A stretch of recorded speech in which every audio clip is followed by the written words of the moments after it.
All right, Shalom. First and foremost, I want to give all honor, glory, and praises to Yahweh, Bahashem Yahweh Shai, Bahashem Rakah Kadash. Double honors to the apostles and elders, a great millstone. Peace, love, and salutation to the hopefully elect. All right, and I want to do this video. You know, I seen this the video recommended on my timeline. I saw the original posted. I forget who did the original response to this video. This woman here. She acknowledges that she's an Israelite, but she loves, you know what it says, she loves so-called white people, which are Edomites, and she knows she's an Israelite, but she rejects the doctrine. She rejects the truth that comes with it, and a thought came through my mind. These jakes who acknowledge that they're Israelites, but still try to include the white man, they really think that by them telling this devil how much they love them, by them telling this devil how much they will accept them, by them being so nice and so cordial and kind to this devil, they really believe that they will receive some type of mercy from these devils. But what you fail to realize is he's going to come down on you as a whole. Well, even if you don't acknowledge that you're an Israelite, this devil's coming down with great wrath, and I wasn't planning on getting that, but let me get it. For he no has but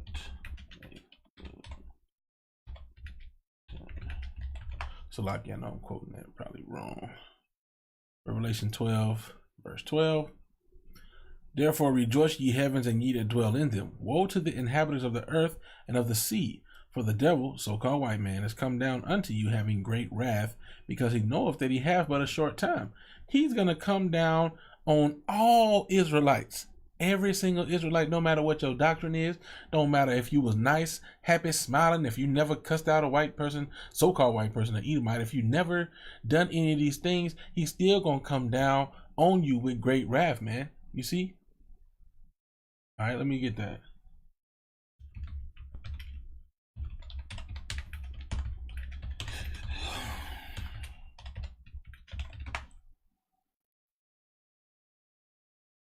Okay, you're not gonna give it to me.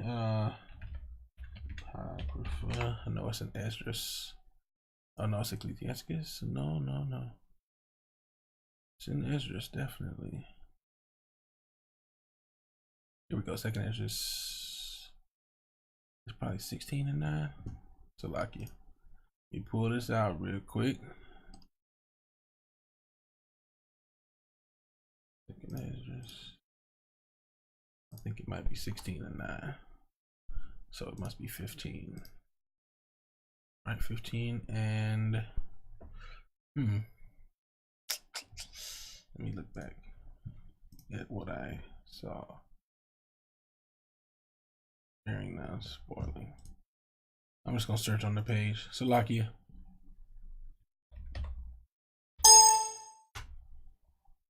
Okay, so it must be 16.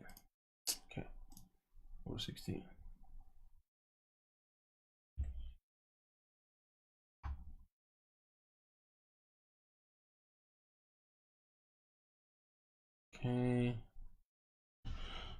Okay. All right. So second Ezra 16 and 70.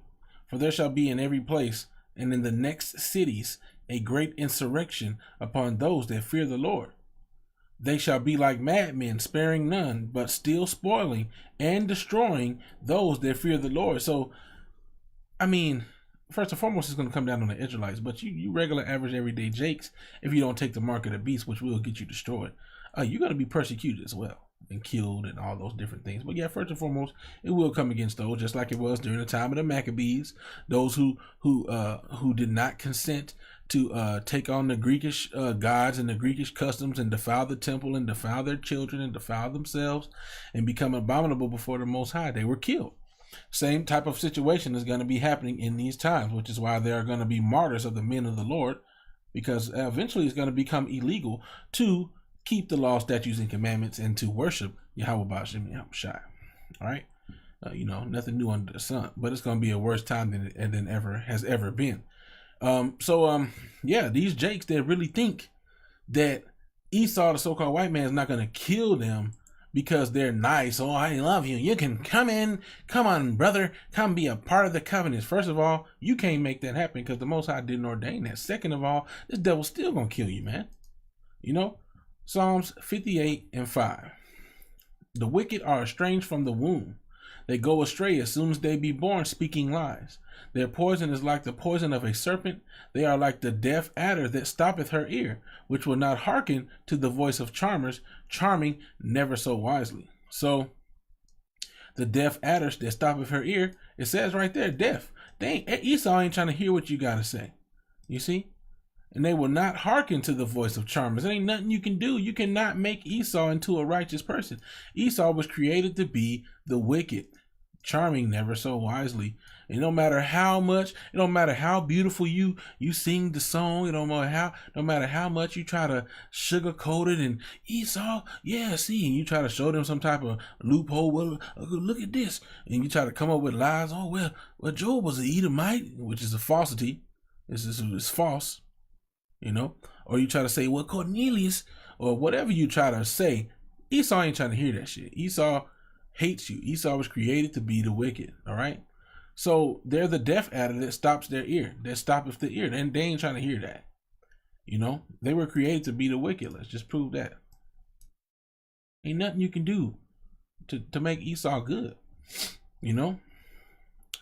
Romans 9 and 11, for the children being not yet born, neither having done any good or evil, that the purpose of the Most High according to election might stand, not of works, but of him that calleth. Verse 12, it was said unto her, the elder shall serve the younger. Verse 13, as it is written, Jacob have I loved, but Esau have I hated. What shall we say then? Is there unrighteousness with the Most High? The Most High forbid. For he saith to Moses, I will have mercy on whom I will have mercy, and I will have compassion on whom I will have compassion. So then it is not of him that willeth, nor of him that runneth, but of the Most High that showeth mercy. For the scripture saith unto Pharaoh, even for this same purpose have I raised thee up. And the new modern day Pharaoh is Esau, Edom, so-called white man, that I may show my power in thee. This is his purpose. He allowed them to raise up the power to beat us into submission, to continue to have us in the captivity, to kill us unrighteously, to sell us like cattle, to treat us as less than a man, and to you know, they all of the above, man. Why? So that he might show his power, so that I might show my power in thee, and that my name might be declared throughout all the earth. Because right now his name is not declared, you know. They don't know his name. They call him all these different false names, you know. Verse 18, therefore he have mercy on whom he will have mercy, and whom he will he hardeneth. You know, which is why the elect go through what they go through, so that they can be hardened against the times to come, so that they can, for lack of a better term, be heartless towards the death of the people who are gonna deserve their death. I mean, we all deserve it, but how much more those who obey not the gospel, you know?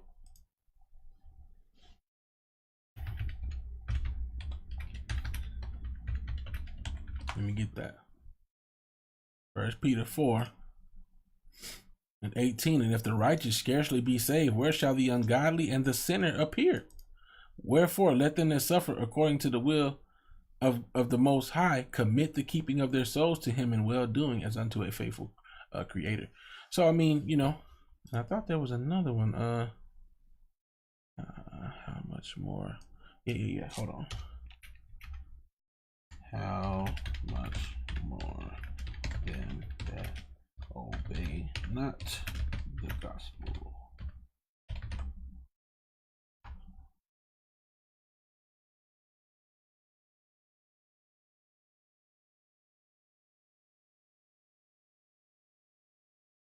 What shall the end of them be which obey not?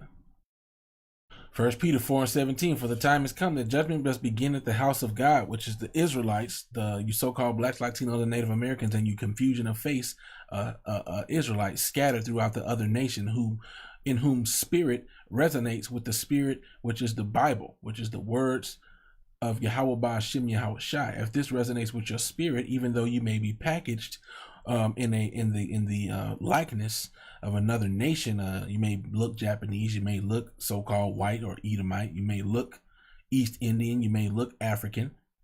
More than likely, you are a child of Israel if these scriptures resonate within you, and if you understand them in the true way that they are broken down by starting with the apostles and elders of Great Millstone on down to the brothers who teach the same doctrine. You more than likely are an Israelite if you can receive these scriptures. then hey, there you go.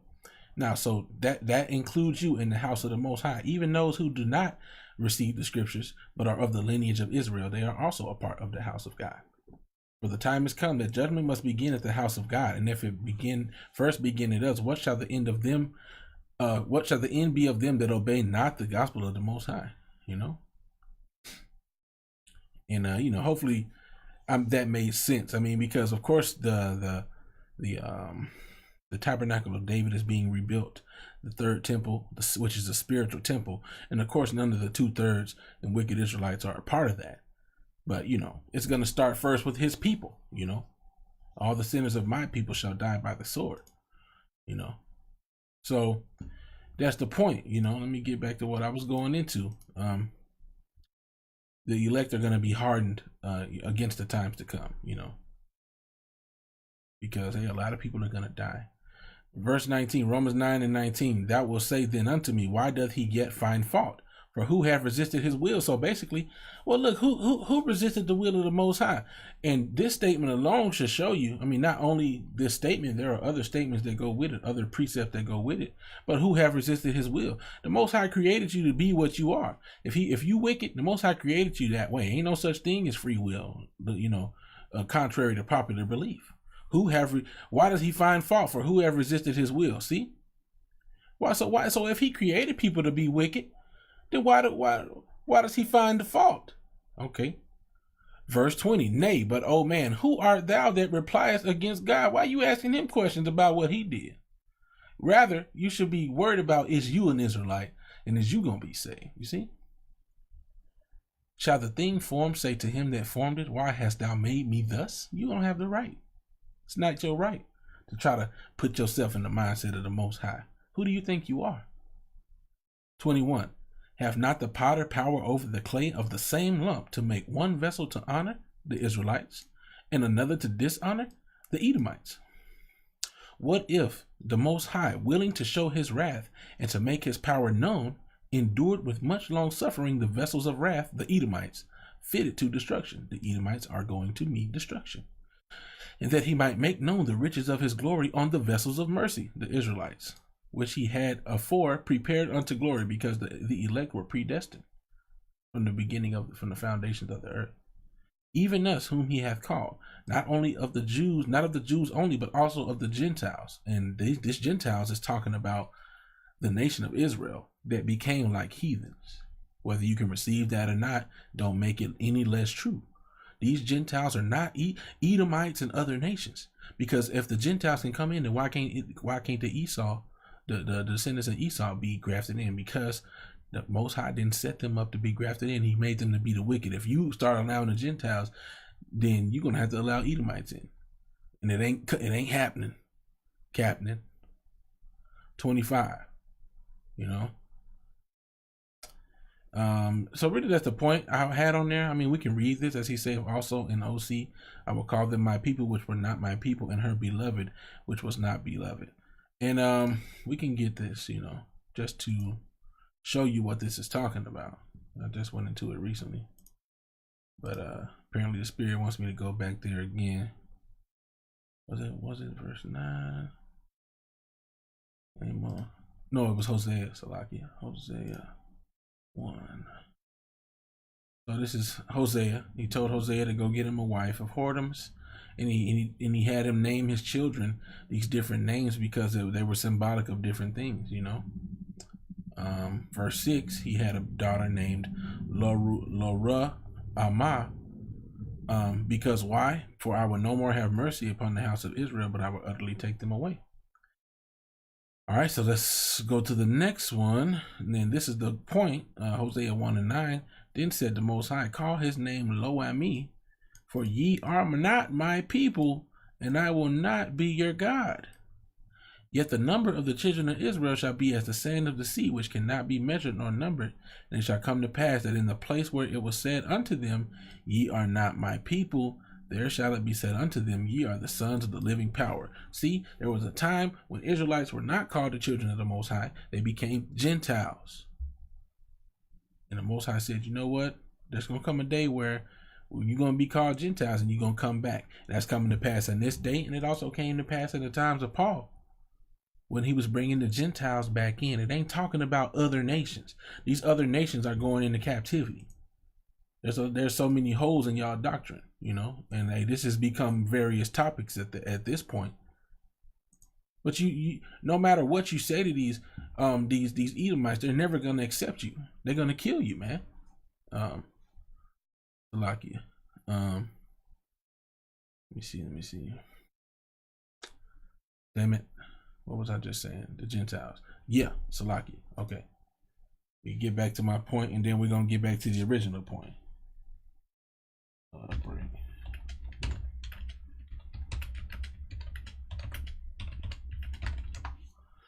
All right.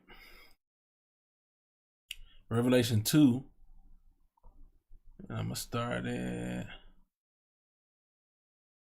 And this is Yahweh Shai speaking, who the world ignorantly calls Jesus Christ. Revelation 2 and 25. But that which ye have already hold fast till I come. The proper teaching of the doctrine. If the Most High is giving you the opportunity to learn it, don't deviate from it. Don't turn around and start thinking you know better and that you know something that the people you learn from don't know. That's going to get you bugged out. All right. 26. And he that overcometh and keepeth my works unto the end, to him will I give power over the nations. 27. And he shall rule them with a rod of iron.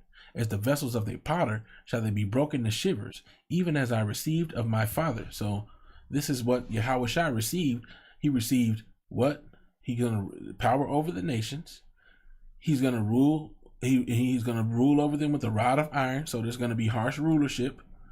And as the vessels of a potter, clay pots, shall they be broken to shivers. He's going to break them. He's going to break them down and break their will and break their rebelliousness. He's going to beat them into submission with the rod of iron. And so are the fellow heirs of the Messiah, Yahweh Shai HaMashiach. The fellow heirs with him are going to receive the same power. Those that endure unto the end. And Lord will I be of that number, And I pray that same thing upon you, sincere brothers, man. So you have to ask yourself, how's there going to be some of the nations or some particular people in those nations that do not go back to Israel? Because like I said before, there are Israelites that are going to look like these nations. But you mean to tell me an actual heathen of these nations is going to be somewhere chilling in the kingdom while the rest of his people is getting beat down? That don't make sense, man. That don't even make sense. These nations, the nation of Israel went into captivity as a nation. Even the righteous men of Israel had to endure those captivities. Same thing is going to happen to these heathens. And after 1,000 years of rulership, Esau, Edom will be completely wiped out as a people. They will not exist in that capacity anymore. There will not be any more Edomites left after 1,000 years of hardcore bondage and slavery.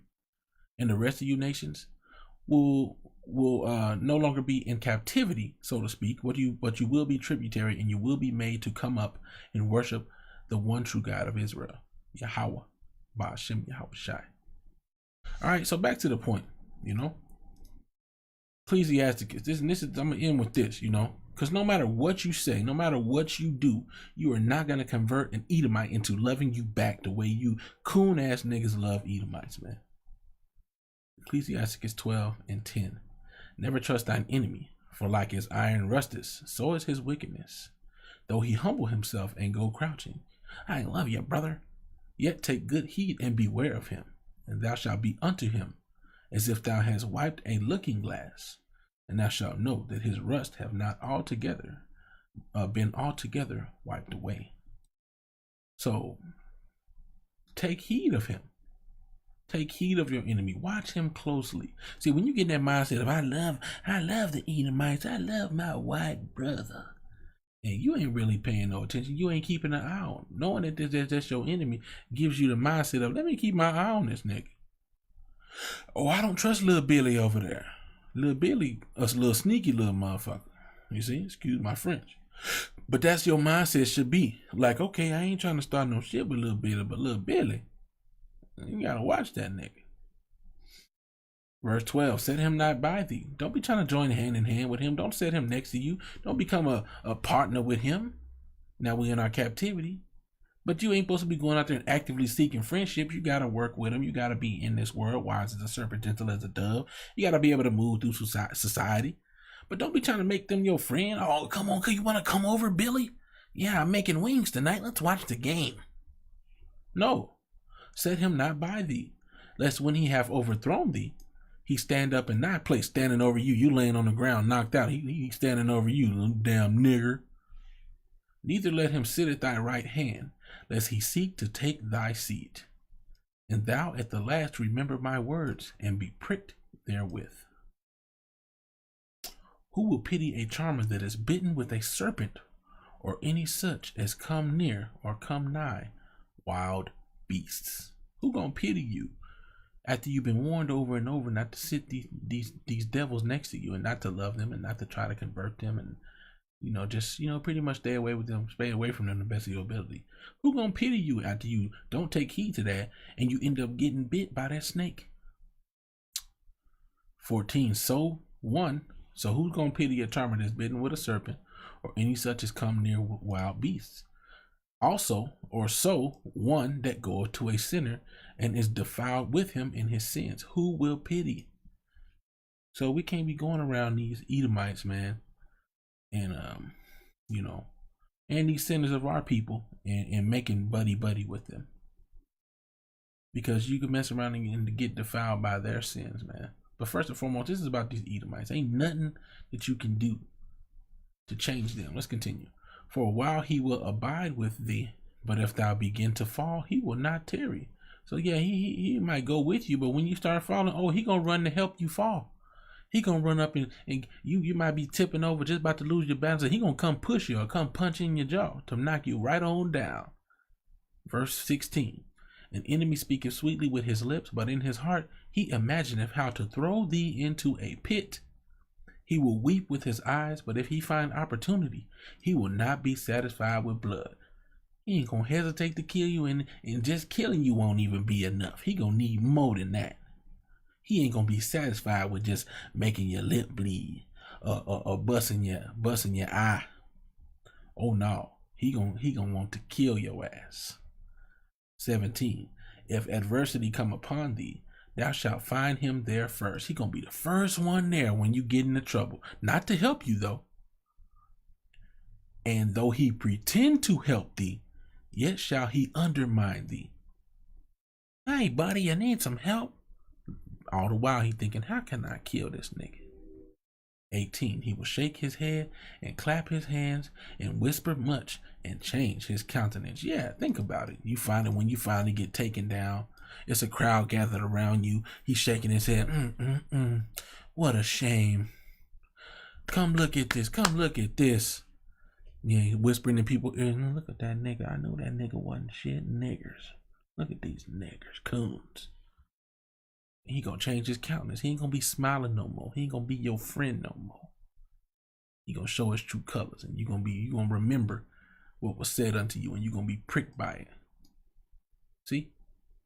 And thou at the last remember my words and be pricked therewith. Don't bring these Edomites next. You were trying to be buddy with these Edomites. They ain't gonna never give you a fair slice of the pie, man. They gonna never give it to you. So all you coons getting mad at us because we telling you the truth about these fucking Edomites, man. I hate you Edomites. I hate you Israelites because y'all ruining our chances. Nigga, you ain't never have a chance to begin with. These Edomites ain't gonna give you nothing. They ain't haven't given you nothing for 400 plus years. But y'all ruining a chance for us to live peacefully. You gonna fucking die with these niggas, man, since y'all love this society so much. This shit is straight up oppression for you, man, and you love it. And that's why the Most High said you're gonna die, man. I got one more.